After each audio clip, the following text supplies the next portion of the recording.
that fan's not too loud. I'll listen to one of these here in a second to see. So this is going to be the first video of actually tearing this engine down. I haven't been real detailed in showing everything that I've done so far, because it's been pretty straightforward.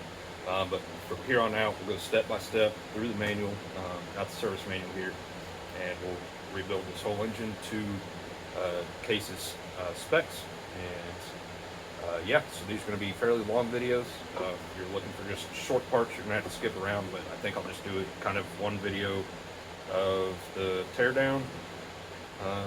We'll see how it works out, how long they get. But yeah, here we go. So rebuilding 207 Case engine.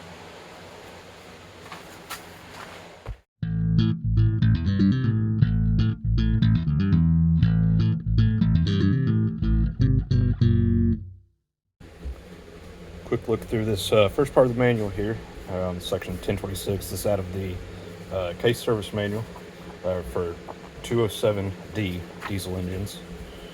Here's your specs on sleeves, pistons, rings. It's pretty bright in here. Cut one of those off. There's that. So you guys can pause this and look at all this if you want to see it.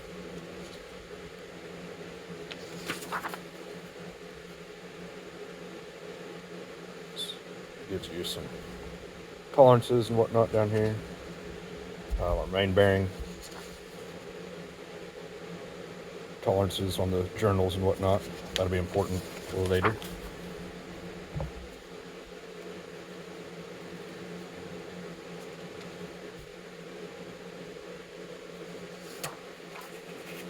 All this stuff here's all your torque specs. And these are all called out throughout the rest of the manual, but it gives them all to you right here at the beginning. Cool. General torque table.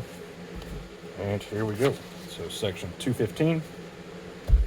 Obviously, now this is for the 188 and the 207. So my backhoe has a 188 in it. The Case 450 dozer here that I have, which is what I'm working on, has a 207. They're very similar. Just put it both sides. There's some tools that you'll need. Now, these guys here, this engine doesn't actually have a tachometer on it, but you would have to make those, and it gives you the specs here in just a second to do that. I don't have one of these. We're going to try kind of a redneck way of doing it. We'll see if that works. And I don't have a bearing heater on hand, but when it comes time to put stuff back together, I have one I can borrow. And then I don't have this special wrench either. So hopefully we can do without on that. And I don't have this, I don't have actually any of this right now. This I'll borrow from a parts store, valve spring compressor. We will need it. I do have micrometers and all of this stuff. It's not sitting out here with me. I won't need it till later. And then torque wrench, I have a torque wrench. Here's your specs on building those tack removal tools.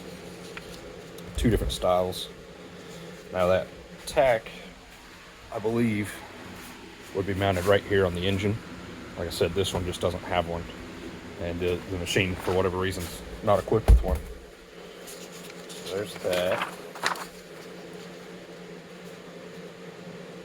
And here we go. This is where we start.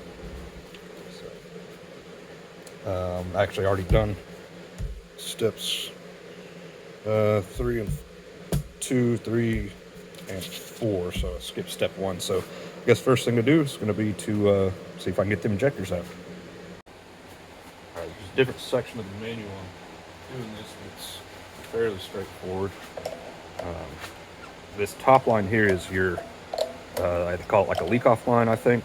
So it's any excess fuel that the injectors don't use just gets leaked off here.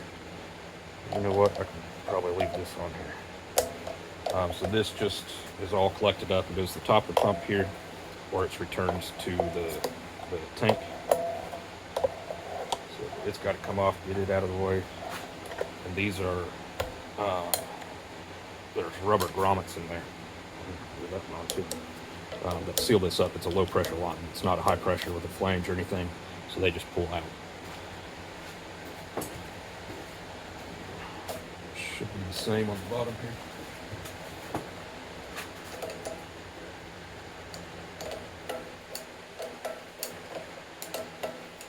we gotta do is just loosen all these up,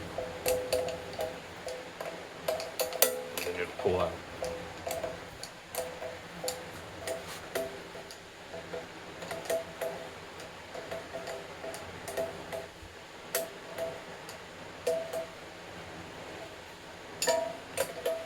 It is important to note the grommets on the bottom side here are different than these grommets, so if you're going to replace these, and I probably will, make sure you get both sizes. Otherwise, you'll be disappointed.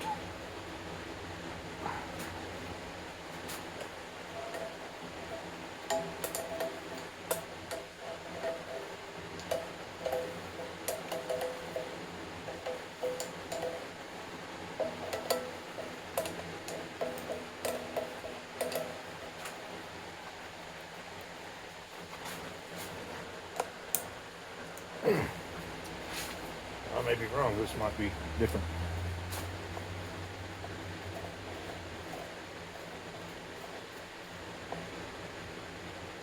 Oh yeah, it is. Okay. That's a little bit different than the 188 I've worked on in the test. Come all the way off.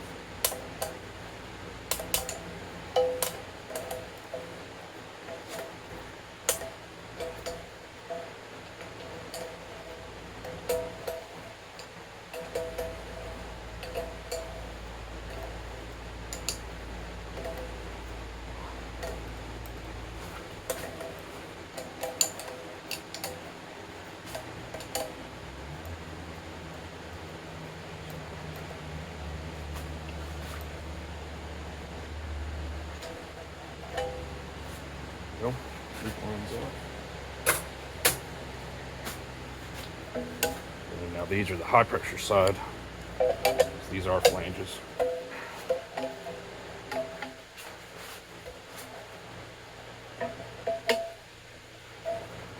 those are 11/16. The top was 9/16. Smaller lines.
All right, so the injector puller, the actual tool is, can you see this?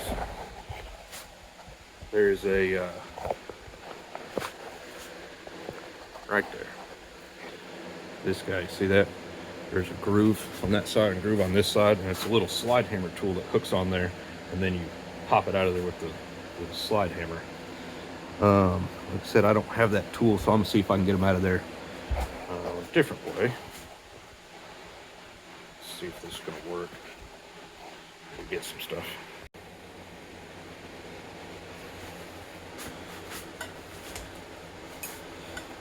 All right, last one.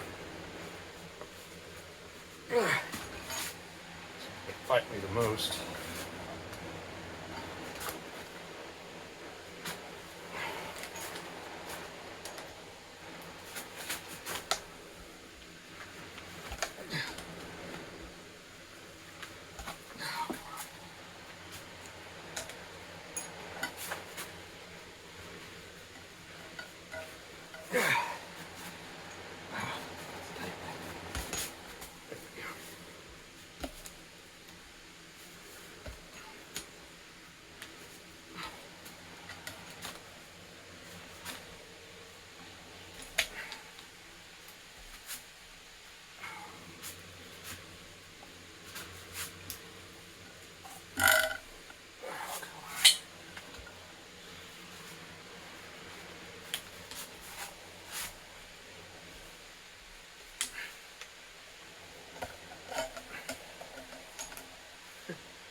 Yeah, those are tight.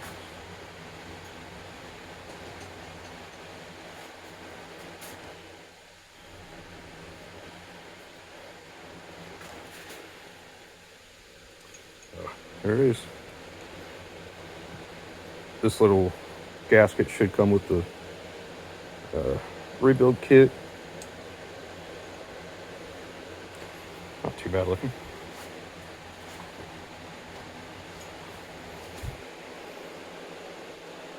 This one's kind of sooted up. So. Okay.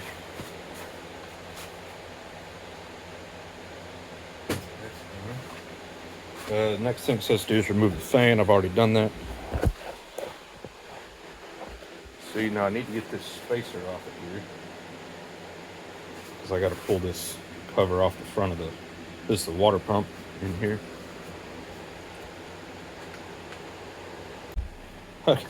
That was literally just rusted on there. It was really hard to get off.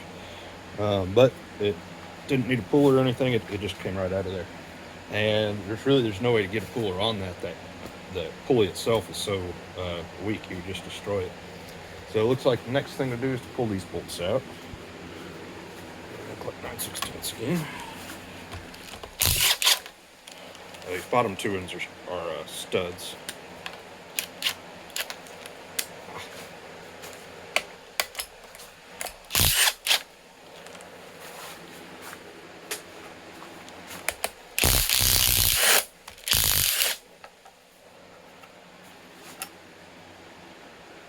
Now there is a note in the book that if this one is a stud and nut, like these ones, that the water pump must be removed to remove the inner socket head bolt in the housing.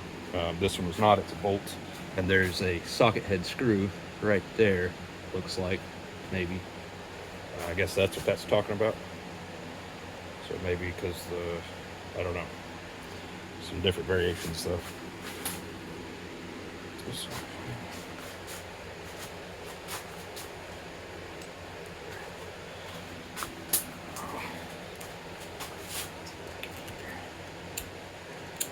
No? Never mind, this is just another hole. It's just steel behind it, just casting. Let's see if this will separate easy. Of course not.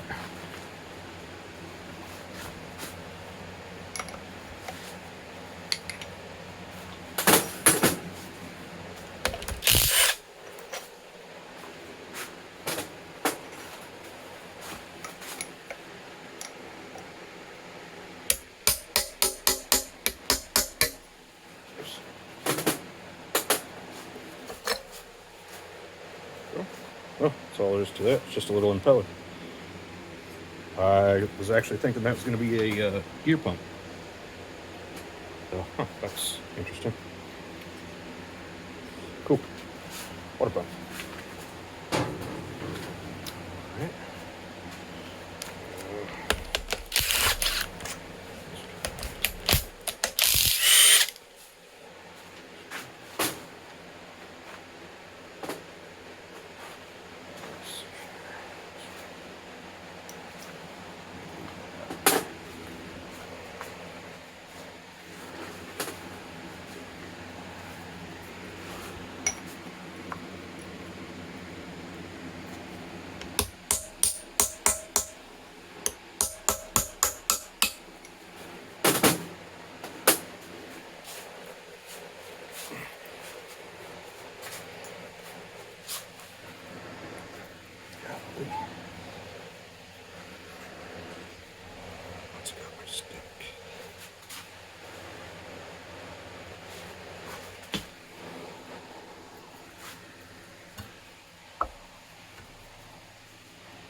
Well, there's a must be the pickup port's on the bottom of this. I noticed that right there. That's what's fighting me. Must have a gasket in it of some sort.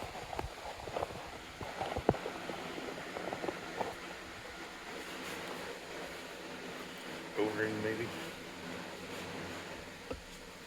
There it goes. Well, there's Permatex water pump housing. I hate Permatex. It gets all these little stringy bits can get sucked into your block and get stuck and clog stuff up. Unless it specifically tells me I'm not putting it back on when I put it back together. Unless the manual says to, in which case we'll do it. So that must be the suction side of that pump. Okay.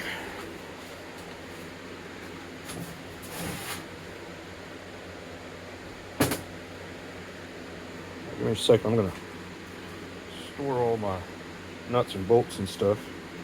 So I think I could have actually gotten that off without taking the pump off the front. Now that I know that. Alright. Just something I'm in the habit of doing. I put all my nuts and stuff, bolts back where they go when I put this down, just like these. So I don't lose anything. I'll go on the table now. And next step is to remove the exhaust manifold. Obviously that's already done. Exhaust manifold and the intake manifold, that's already done. Okay, so we're ready to take the rocker towers apart. We're going to start with the two on the ends here, this guy and this guy, and it should, the rocker arm and this spring should just pop off once I get this tower off. So let's find out. That's what the book says.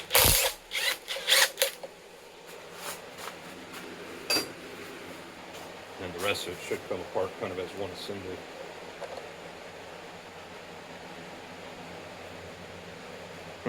Nope. Let's try the other side.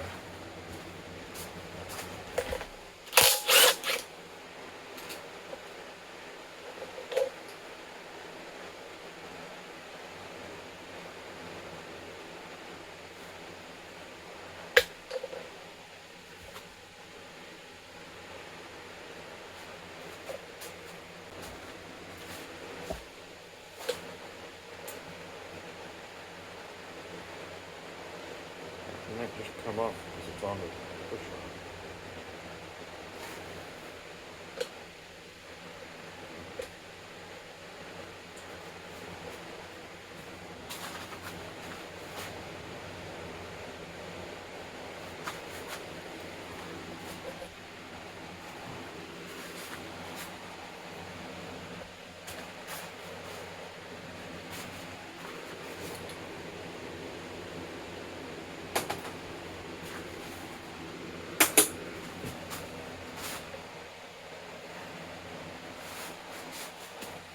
It just shows these coming off in the book, but they're awful tight. Yeah.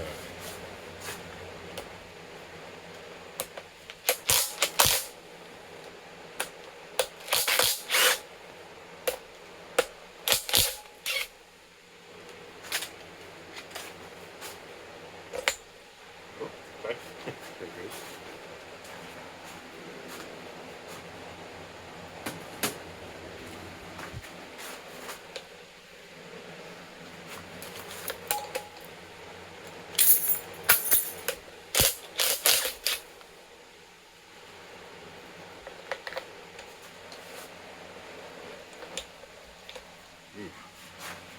That's not good. Sucker's on there pretty tight.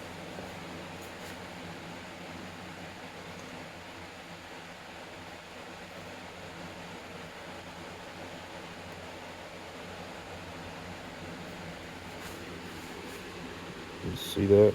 Probably not. I can feel it though. There's some galling on the bottom side of that rocker.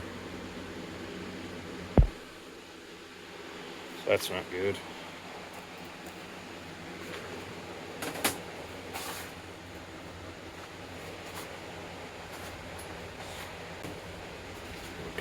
rest of this should just come apart. That's one piece, I believe.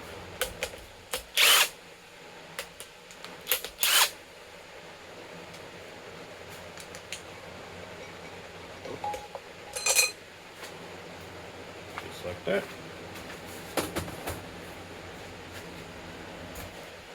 Steps for push rods.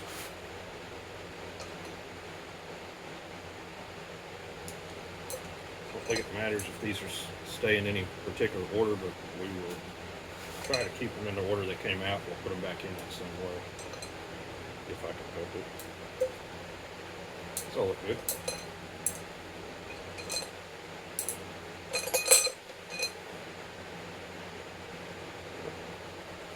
Shots look good.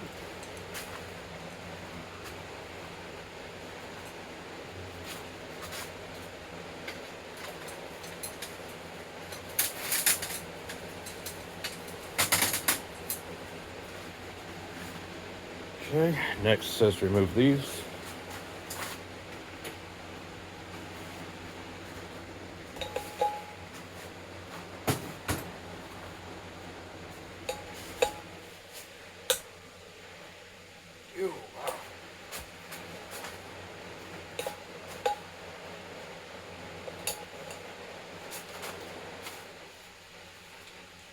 Golly. How is that tight?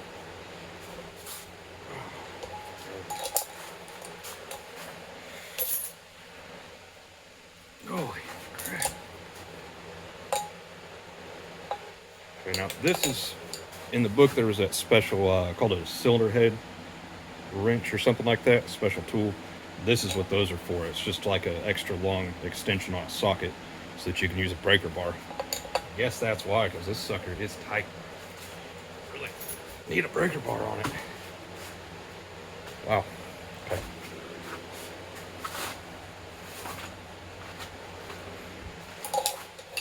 That's how you break ratchet wrenches right here.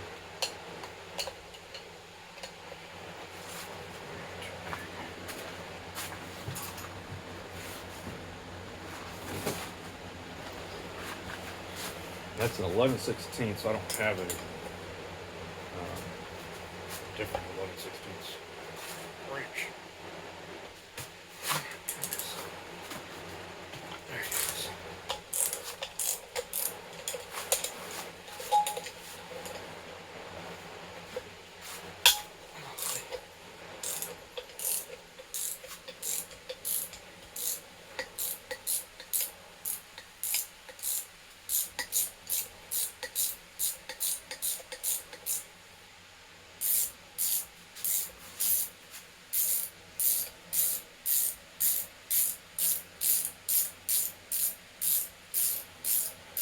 These must be, yeah, they are. That's why they're just so tight. These are head bolts. They're not just the studs for the valve cover. They're actually one of the or two of the head bolts. Oh, they're studs. Okay. That one came apart wrong, but whatever.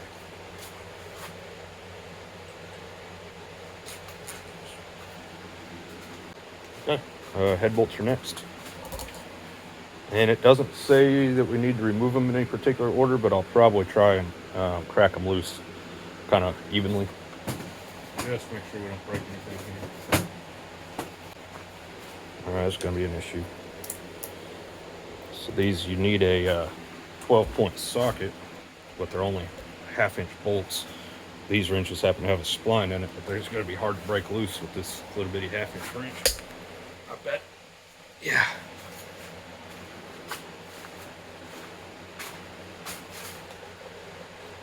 I hate beating on these wrenches that way.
Alright, way better way to do this.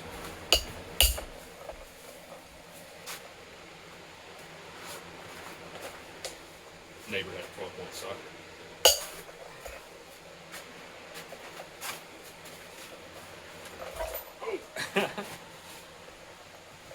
Yeah.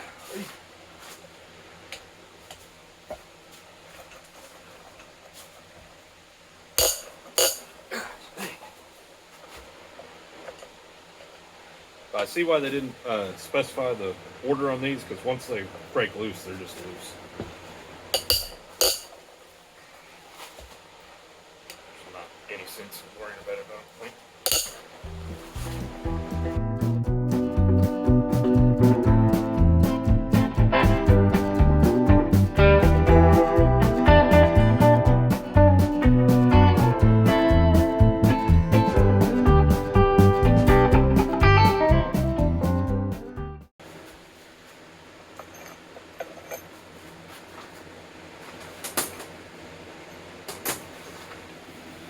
Okay.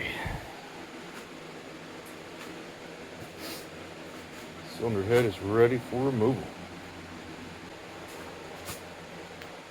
Oh.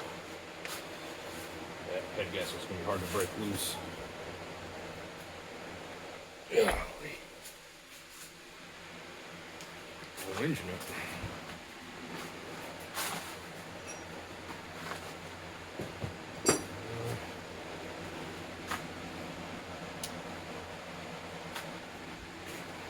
Give me a minute. Look at that gasket cracked loose here.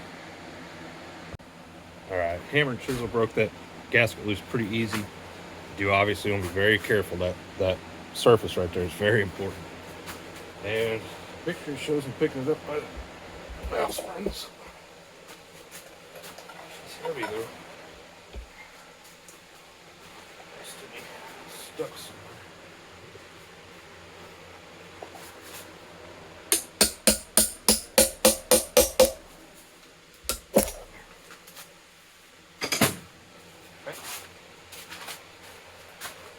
Still got this one stud that's in here.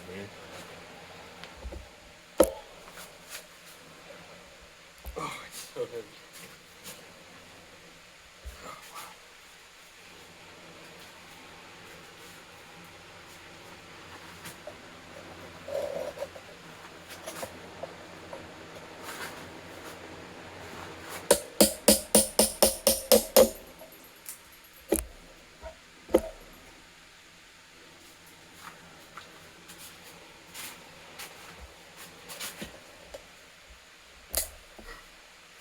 Oh, and it has 2 locating valves in it as well.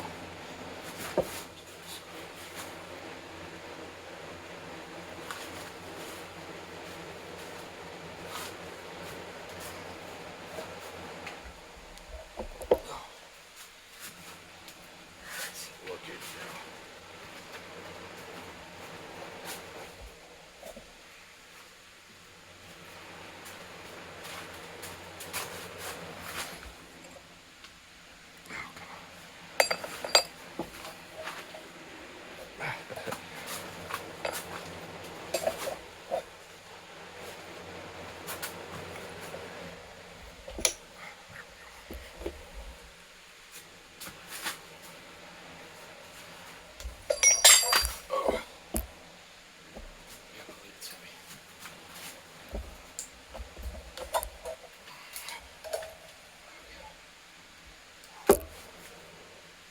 Ah, that's heavy.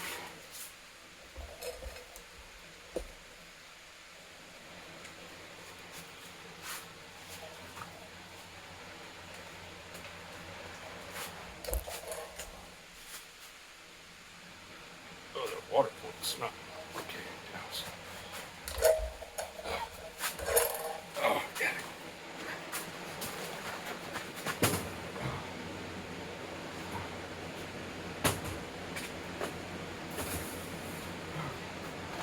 Sweet.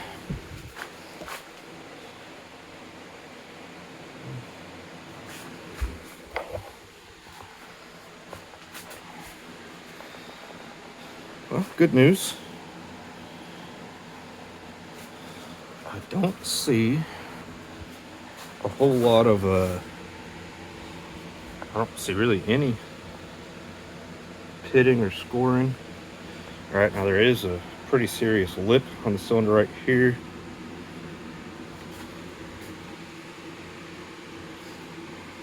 We'll go through inspecting all of that later. Let's look at the heads here. Gasket came off with the head.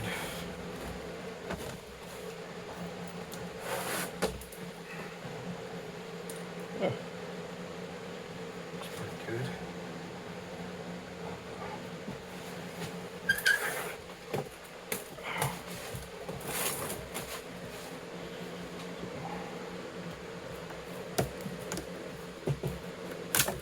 Whoops.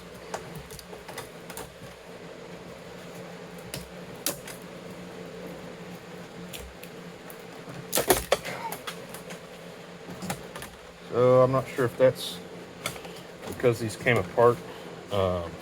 These are called fire rings. It's a metal part of the gasket here. There are two types of these gaskets. Some of them have separate fire rings. Some of them have built-in fire rings. This one appears to have been built in. Yeah.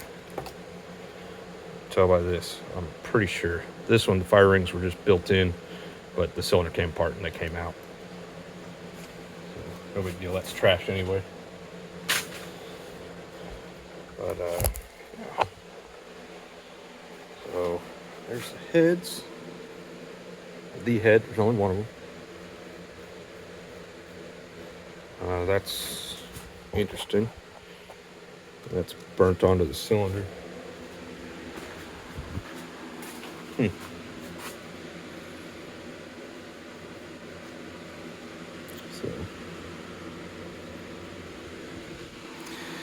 Yeah, I gotta tell you, I was expecting that to look way worse. We may actually not need to do sleeves on this. I'll find out later once we get into inspecting it. I don't know, that groove is pretty severe. There's a limit to how big that can be. It's explained in the manual later. That's a different video. But that looks better than I expected. So that's good news. And this looks good except for this one piston here. I'm not sure what that's all about, or this one valve rather. Yeah, I'm not sure what's going on with that. I'll have to do some research. But let's set this back down. Alright. Now I still have to go to town and get a valve spring compressor to get the valve springs apart. That I'll do that in a different video. And I think actually let's cut that there. That'll be enough for this one. So that's got the cylinder head removed, first step. And now I'm gonna pull the oil pan and then we'll flip it over, get the bearings and caps apart on the bottom side. And that'll be the next video. So thanks for watching, guys. We'll see you next time.